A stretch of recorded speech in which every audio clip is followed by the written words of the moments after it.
Dr. Seward's Diary, 11th of October, evening.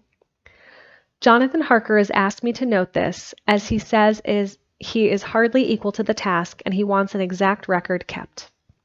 I think that none of us were surprised when we were asked to see Mrs. Harker a little before the time of sunset. We have of late come to understand that sunrise and sunset are to her times of peculiar freedom, when her old self can be manifest without any controlling force subduing or restraining her, or inciting her to action. This mood or condition began some half an hour or more before actual sunrise or sunset, and lasts until either the sun is high or whilst the clouds are still aglow with the rays of streaming above the horizon. At first there is a sort of negative condition, as if some tie were loosened, and then the absolute freedom quickly follows, when however the freedom ceases, the changing back or relapse comes quickly, preceded only by a spell of warning silence. Tonight, when we meet her, she is somewhat constrained, and bore all the signs of an internal struggle. I put it down myself to her making a violent effort at the earliest instant she could do so. A very few minutes, however, gave her complete control of herself. Then, motioning her husband to sit beside her, on the sofa, where she was half reclining, she made the rest of us bring chairs up close. Taking her husband's hand in hers, she began, "We are all here together in freedom for perhaps the last time. I know, dear, I know that you will always be with me to the end." This was to her husband, whose hand had, as we could see, tightened upon hers. "In the morning we go out upon our task, and God alone knows what may be in store for any of us. You are going to be so good to me as to take me with you. I know that all that brave, earnest men can do for a poor, weak woman, whose soul perhaps is lost, no, not yet, but is at any rate at stake, you will do. But you must remember that I am not as you are. There is poison in my blood, in my soul, which may destroy me, which must destroy me, unless some relief comes to us. Oh, my friends, you know as well as I do that my soul is at stake, and though I know there is one way out for me, you must not and I must not take it." She looked appealingly to us all in turn, beginning and ending with her husband. "What is that way?" asked Van Helsing in a hoarse voice. "What is that way which we must not take, may not take?" "That I may die now, either by my own hand or that of another, before the greater evil is entirely wrought. I know and you know that were I once dead, you could and would set my immortal soul free, even as you did my poor Lucy's. Were death, or the fear of death, the only thing that stood in the way, I would not shrink or die here, now amidst the friends who love me. But death is not all. I cannot believe that to die in such a case, when there is hope before us, and a bitter task to be done, is God's will. Therefore, I on my part give up here the certainty of eternal rest, and go out into the dark where may be the blackest thing that the world or netherworld holds." We were all silent, for we knew instinctively that this was only a prelude. The faces of the others were set, and Harker's grew ashen gray. Perhaps he guessed better than any of us what was coming. She continued, "This is what I can give into the hotchpotch. I could not but note the quaint legal phrase which she used in such a place, and with all seriousness. What will each of you give? Your lives, I know." She went on quickly. "That is easy for brave men. Your lives are God's, and you give them back to Him. But what will you give to me?" She looked again questioningly, but this time avoided her husband's face. Quincy seemed to understand, but nodded, and her face lit up. "Then I shall tell you plainly what I want, for there must be no doubtful matter in this conviction between us now. You must promise me one and all, even you, my beloved husband, that should the time come, you will kill me." "What is that time?" The voice was Quincy's, but it was low and strained. "When you shall be convinced that I am so changed that it better be that I die that I may live. When I am thus dead in the flesh, then you will, without a moment's delay, drive a stake through me and cut off my head, or do whatever else may be wanting to give me rest." Quincy was the first to rise after the pause. He knelt down before her, and taking her hand in his, said solemnly, I am only a rough fellow who hasn't perhaps lived as a man should to win such distinction, but I swear to you by all that I hold sacred and dear, that should the time ever come, I shall not flinch from the duty that you have set us. And I promise you, too, that I shall make all certain, for if I am only doubtful, I shall take it that the time has come. My true friend was all she could say amid her fast-falling tears, and bending over, she kissed his hand. I swear the same, my dear Madam Mina, said Van Helsing. And I, said Lord Godalming, each of them in turn kneeling to take her hand in the oath. I followed myself. Then her husband turned to her, wan-eyed and with a greenish pallor which subdued the snowy whiteness of his hair, and asked, And must I too make such a promise, O my wife? You too, my dearest, she said, with infinite yearning of pity in her eyes and voice. You must not shrink. You are the nearest and dearest in all the world to me. Our souls are knit into one for all of life and all time. Think, dear, that there have been times when brave men have killed their wives and their womankind to keep them from falling into the hands of the enemy. Their hands did not falter any more beautiful those that have loved or implored them to slay them. It is men's duty towards those whom they love in such times of sore trial. And oh, my dear, if it is to be that I must meet death at any hand, let it be at the hand of him who loves me best. Dr. Van Helsing, I have not forgotten your mercy in poor Lucy's case to him who loved. She stopped with a flying blush and changed her phrase. To him who best right to give her peace. If that time shall come again, I look to you to make it a happy memory to my husband's life that it will be his loving hand which set me free from that awful thrall upon me. I swear, again I swear, came the professor's resonant voice. Miss Harker positively smiled. And with a sigh of relief, she leaned back and said, And now one word of warning, a warning which you must never forget. This time, if it ever come, may come quickly and unexpectedly. In such case, you must lose no time in using your opportunity. At such a time, I myself might be, nay, if the time ever comes, shall be leagued with your enemy against you. One more request. She became very solemn as she said this. It is not vital and necessary like the other, but I want you to do one thing for me, if you will. We all acquiesced, but no one spoke. There was no need to speak. I want you to read the burial service. She was interrupted again by a deep groan from her husband. Taking his hand in hers, she held it over her heart and continued, You must read it over me some day. Whatever may be the issue of all this fearful state of things, it will be a sweet thought to all or some of us. You, my dearest, will, I hope, read it, for then it may be in your voice in my memory forever, come what may. But, oh, my dear, when he pleaded, death is afar off from you. Nay, she said, holding up a warning hand, I am deeper in death at this moment than if the weight of an earthly grave lay upon me. Oh, my wife, must I read it, he said, before he began. It would comfort me, my husband, was all she said, and he began to read when she had got the book ready.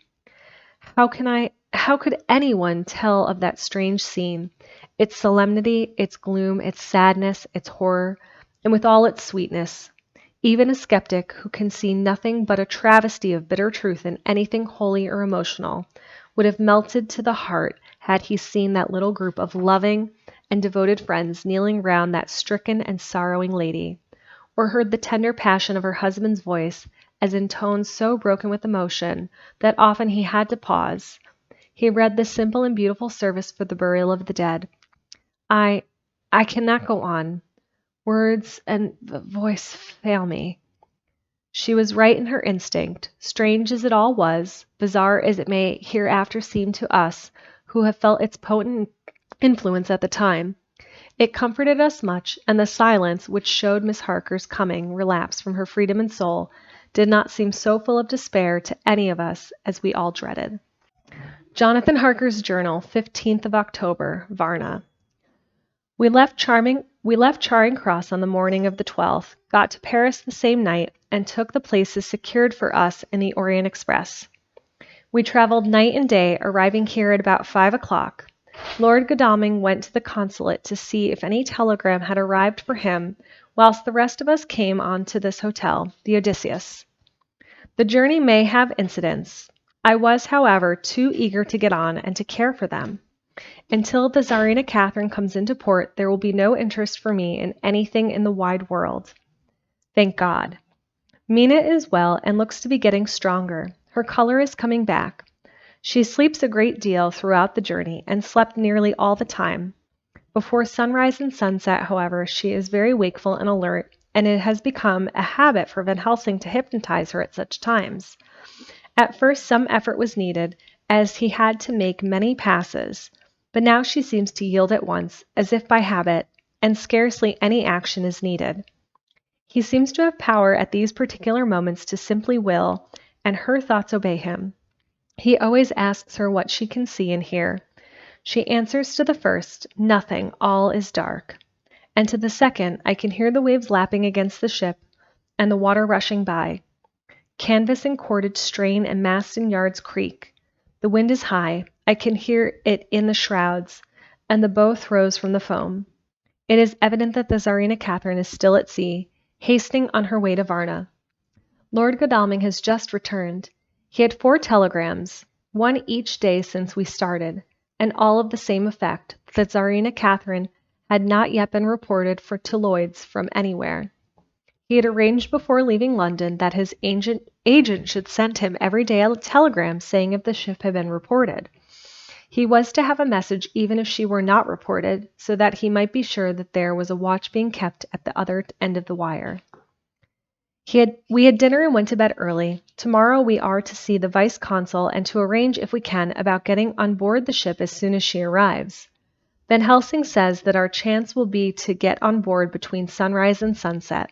The Count, even if he takes the form of a bat, cannot cross the running water of his own volition, and so cannot leave the ship. As he dare not change to man's form without suspicion, which he evidently wishes to avoid, he must remain in the box. If then we can come on board after sunset, he is at our mercy, for we can open the box and make sure of him, as we did of poor Lucy, before he wakes. What mercy he shall get from us will not count for much. We think that we shall not have much trouble with officials or the seamen. Thank God, this is the country where bribery can do anything, and we are all well supplied with money. We have only to make sure that the ship cannot come into port between sunset and sunrise without our being warned, and we shall be safe. Judge Moneybag will settle this case, I think. 16th of October. Mina's report still the same. Lapping waves and rushing water. Darkness and favoring winds. We are evidently in good time, and when we hear of the Tsarina Catherine, we shall be ready. As we must pass the Dardanelles, we are sure to have some report. 17th of October. Everything is pretty well fixed now. I think to welcome the Count on his return from his tour. Godalming told the shippers that he fancied that the box sent aboard might contain something stolen from a friend of his, and got a half consent that he might open it at his own risk. The owner gave him a paper telling the captain to give him every facility in doing whatever he chose on board the ship, and also a similar authorization to his agent at Varna. We have seen the agent, who was much impressed with Godalming's kindly manner to him, and we are all satisfied that whatever he can do to our aid, our wishes will be done. We have already arranged what to do in case we get the box open. If the Count is there, Van Helsing and Seward will cut off his head and at once drive a stake through his heart. Morris and Godalming and I shall prevent interference, even if we have to use the arms which we shall have ready. The professor says that if we can so treat the Count's body, it will soon after fall into dust. In such case there would be no evidence against us. In any case, any suspicion of murder were aroused. But even if we were not, we should stand or fall by our act, and perhaps some day this very script may be evidence to come between some of us and of rope. For myself, I should take the chance only too thankfully if it were to come. We mean to leave no stone unturned to carry out our intent. We have arranged with certain officials that the instant the Tsarina Catherine is seen, we are to be informed by a special messenger. 24th of October. A whole week of waiting, daily telegrams to Godalming, but only the same story, not yet reported. Mina's morning and evening hypnotic answer is unvaried. Lapping waves, rushing water, creaking masts. Rufus Smith, Lloyd's. London to Lord Godalming, care of H.B.M., Vice-Consul, Varna. Telegram, October 24th. Tsarina Catherine reported this morning from Dardanelles. Dr. Seward's diary. Oh, that's okay, Corky. I'm sure I'll see you later. Thank you for stopping by. Okay. Dr. Seward's diary, 25th of October. How I miss my phonograph. To write diary with a pen is irksome to me, but Van Helsing says I must. We were all wild with excitement yesterday when Godalming got his telegram from Lloyd's. I know now that men feel in battle when the call to action is heard. Miss Harker, alone of our party, did not show any signs of emotion.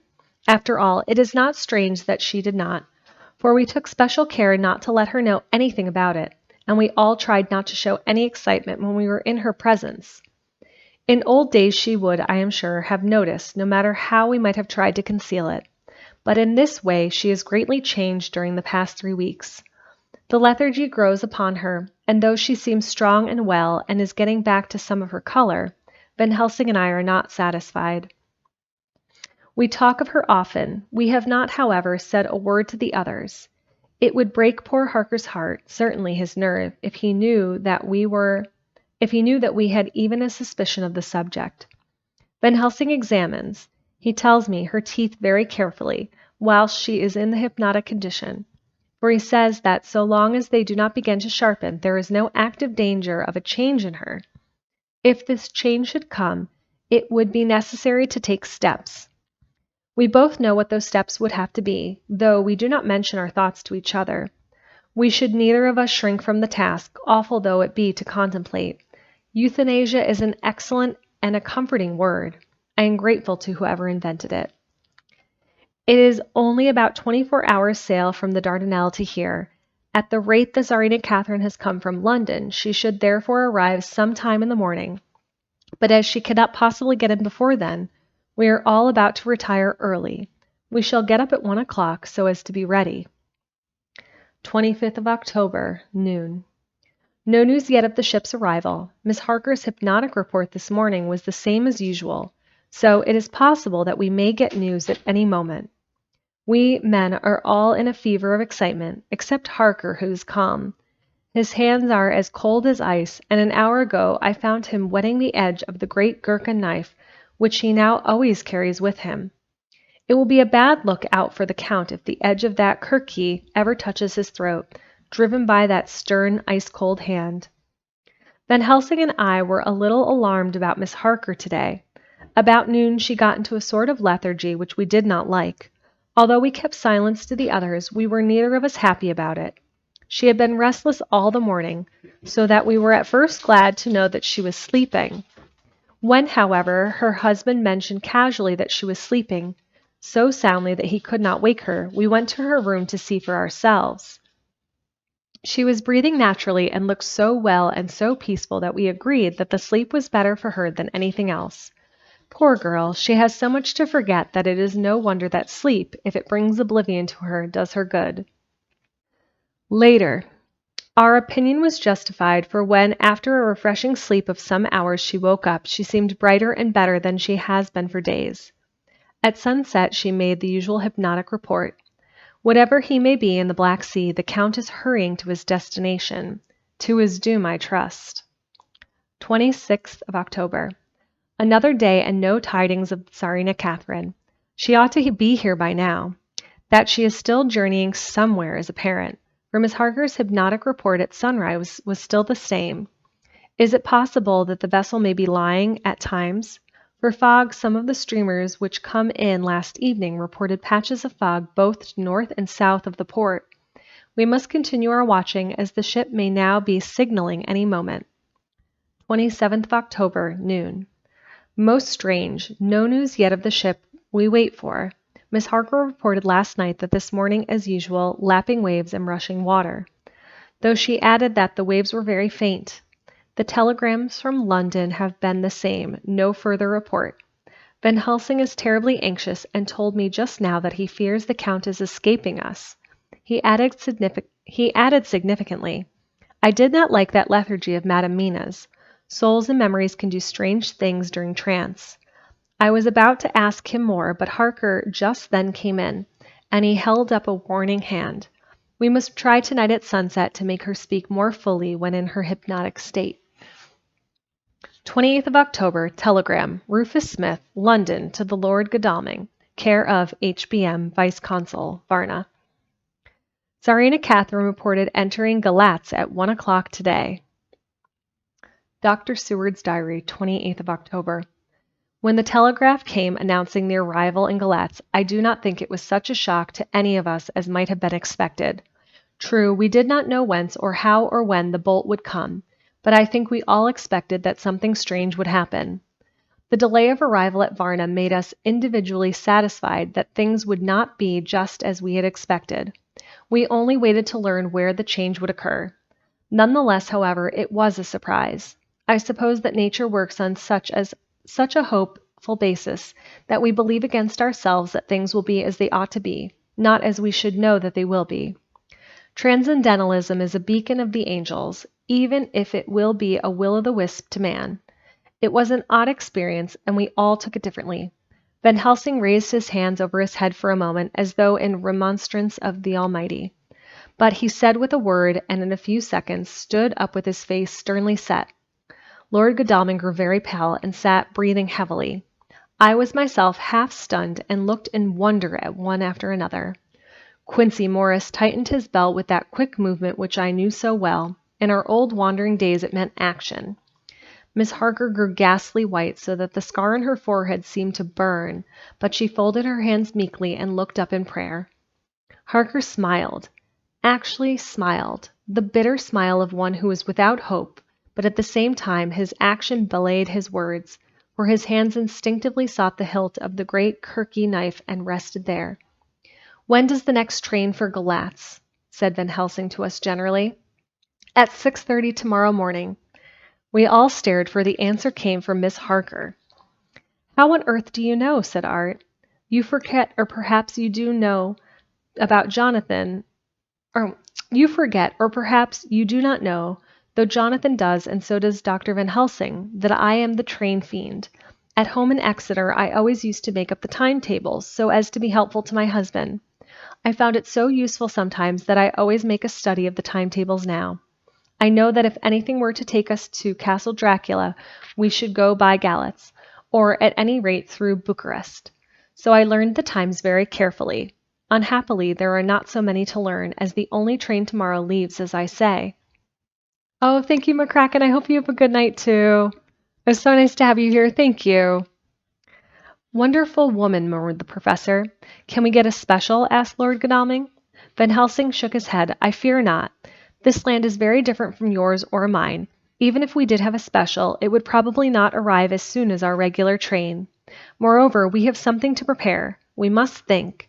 Now let us organize. You, friend Arthur, go to the train and get the tickets and arrange that all be ready for us to go in the morning. Do you, friend Jonathan, go to the agent of the ship and get to him letters to the agent in Galatz, with authority to make the search of the ship just as it was here. Morris, Quincey, you see the vice consul and get his aid with his fellow in Galatz, and all he can do to make our way smooth, so that no trouble be lost when we over the Danube.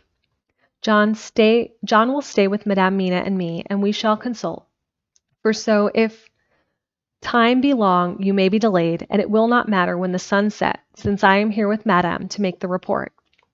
"And I," said Miss Harker brightly, and more like her old self than she had been for many a long day, "shall try to be of use in all ways, and shall think and write for you as I used to. Something is shifting for me in some strange way, and I feel freer than I have been of late." The three younger men looked happier at the moment as they seemed to realize the significance of her words, but Van Helsing and I turned to each other and met each a grave and troubled glance. We said nothing at the time, however. When the three had gone out to their tasks, Van Helsing asked Miss Harker to look at the copy of the diaries and find him the part of Harker's journal at the castle. She went away to get it. When the door was shut upon her, he said to me, "We mean the same. Speak out. There is some change. It is a hope that makes me sick, for it may deceive us." "Quite so. Do you know why I asked her to get the manuscript?" "No," I said, "unless it was to get an opportunity of seeing me alone." "You are in part right, friend John, but only in part. I want to tell you something, and oh, my friend, I am taking a terrible risk, but I believe it is right. In the moment when Madame Mina says those words that arrest both our understanding, an inspiration came to me. In the trance of 3 days ago, the Count sent her his spirit to read her mind.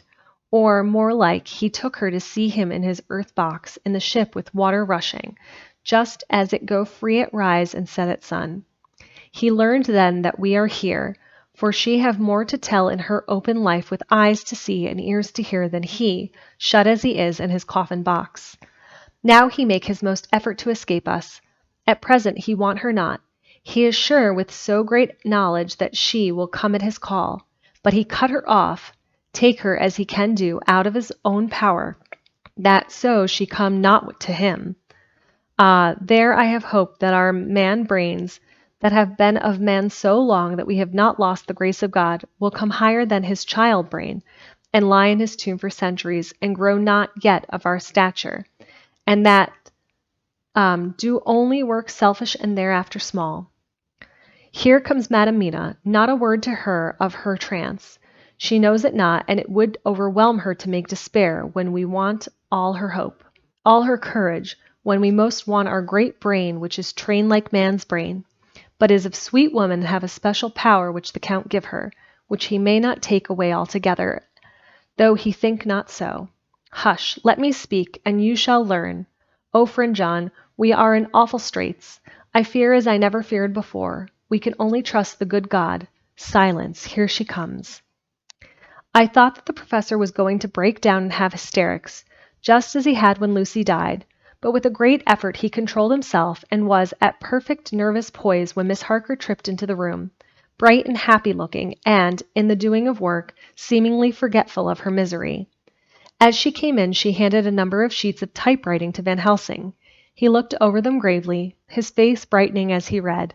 Then, holding the pages between his finger and thumb, he said, "Friend John, to you with so much of experience already, and you too, dear Madam Mina, that are young, here is a lesson. Do not fear ever to think. A half thought has been buzzing often in my brain, but I fear to let him loose his wings. Here now, with more knowledge, I go back to where that half thought come from, and I find that he be no half thought at all, that he a whole thought, though so young that he is not yet strong to use his little wings. Nay, like the ugly duck of my friend Hans Andersen, he be no duck through at all, but a big swan thought that sail nobly on big wings when the time come for him to try them. See, I read here what Jonathan have written. That other of his race who, in a large age, again and again brought his force over the great river into Turkey land, who, when he was beaten back, came again and again and again, though he had to come alone for the bloody field where his troops were being slaughtered, since he knew that he alone could ultimately triumph. What does this tell us? Not much, no. The Count's children thought see nothing. Therefore he speaks so free. Your man thought see nothing, my man thought see nothing, till just now. No, but there comes another word from someone who speak without thought, because she too know not what it mean, what it might mean. Just as there are elements which rest, yet when in nature's course they move on their way and they touch, then poof! And there comes a flash of light, heavens wide, that blind and kill and destroy some, but that show up all earth below for leagues and leagues. Is it not so? Well, I shall explain. To begin, have you ever studied the philosophy of crime? Yes and no? You, John, yes, for it is the study of insanity. You know, Madame Mina, for crime touch you not, but not once. Still your mind works true, and argues not a particulari ad universale. There is this particularity in criminals. It is so constant in all countries and at all times that even police who know not from philosophy come to know it empirically, that it is. This is to be empiric. The criminal always work at one crime. That is the true criminal who seems predestinate to crime, and who will of none other. This criminal has not full man brain. He is clever and cunning and resourceful, but he be not of man stature as to brain. He be of child brain and much. Now this criminal of ours is predestinate to crime also. He too of child brain, and it is of the child to do what he have done. The little bird, the little fish, the little animal learn not by principle, but empirically. And when he learned to do, then there is to him the ground to start from to do more. Dos postoi, said Archimedes. Give me a fulcrum, and I shall move the world.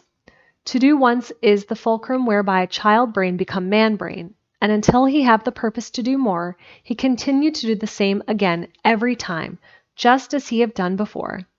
Oh, my dear, I see that your eyes are opened, and that you be the lightning flash show all the leagues. For Miss Harker began to clap her hands, and her eyes sparkled. He went on. Now you shall speak. Tell us, two dry men of science, what you see with those so bright eyes. He took her hand and held it whilst she spoke, his finger and thumb close on her pulse, as I instinctively and unconsciously as she spoke. The Count is a criminal, and of criminal type. Nordau and Lombroso would so classify him, and qua criminal he is of imperfect formed mind. Thus, in a difficulty he has to seek resource in habit. His past is a clue, and the one page of it that we know, and that from his own lips tells that once before we know, when in what Miss Morris would call a tight place. He went back to his own country from the land he had tried to invade, and thence, without losing purpose, prepared himself for a new effort. He came again better equipped for his work, and won. He had come to London to invade a new land. He was beaten, and when all hope of success was lost, and his existence in danger, he fled back over the sea to his home, just as formerly he had fled back over the Danube from Turkey land. Good, good. Ah, you so clever lady, said Van Helsing enthusiastically as he stopped and kissed her hand. A moment later he said to me as calmly as though we had been having a sick-room consultation, 72 only, and in all this excitement I have hope. Turning to her again, he said with keen expectation, But go on, there is more to tell if you will. Be not afraid, John and I know. I do in all case, and shall tell you if you are right. Speak without fear. I will try to, but you will forgive me if I seem egotistical. Nay, fear not, you must be egotist, for it is of you that we think. Then, as he is criminal, he is selfish, and as his intellect is small and his action is based in selfishness, he confines himself to one purpose. That purpose is remorseless. As he fled back over the Danube, leaving his forces to be cut to pieces, so now he is intent on being safe, careless of all. So his own selfishness frees my soul somewhat of the terrible power which he acquired over me that dreadful night. I felt it, oh, I felt it. Thank God for his great mercy. My soul is freer than it has been since that awful hour, and all that haunts me is a fear lest in some trance or dream he may have used my knowledge for his ends. The professor stood up. He has so used your mind, and by it he has left us here in Varna, whilst the ship that carried him rushed through enveloping fog up to Galatz, where doubtless he had made preparation for escaping from us. But his child mind only saw so far, and it may be that, as ever in God's providence, the very thing that the evildoer most reckoned on his own selfish good, turned out to him his chiefest harm. The hunter is taken from his own snare, as the great palmist said. For now that he think he is free from every trace of us all, and that he has escaped us with so many hours to him, then his selfish child brain will whisper him to sleep. He think, too, that he has cut himself off from knowing your mind. There can be no knowledge of him to you. There is where he fail. That terrible baptism of blood which he gave you makes you free to go to him in spirit, as you have as yet done in your times of freedom, when the sun rise and set. At such times you go by my volition, and not by his. And this power to good of you and others you have won from your suffering at his hands. This is now all more precious that he know it not, and to guard himself have even cut himself off from his knowledge of our where. We, however, are not selfish, and we believe that God is with us through all this blackness, and these many dark hours. We shall follow him, and we shall not flinch, even if we peril ourselves that we become like him. Friend John, this has been a great hour. It has done much to advance us on our way.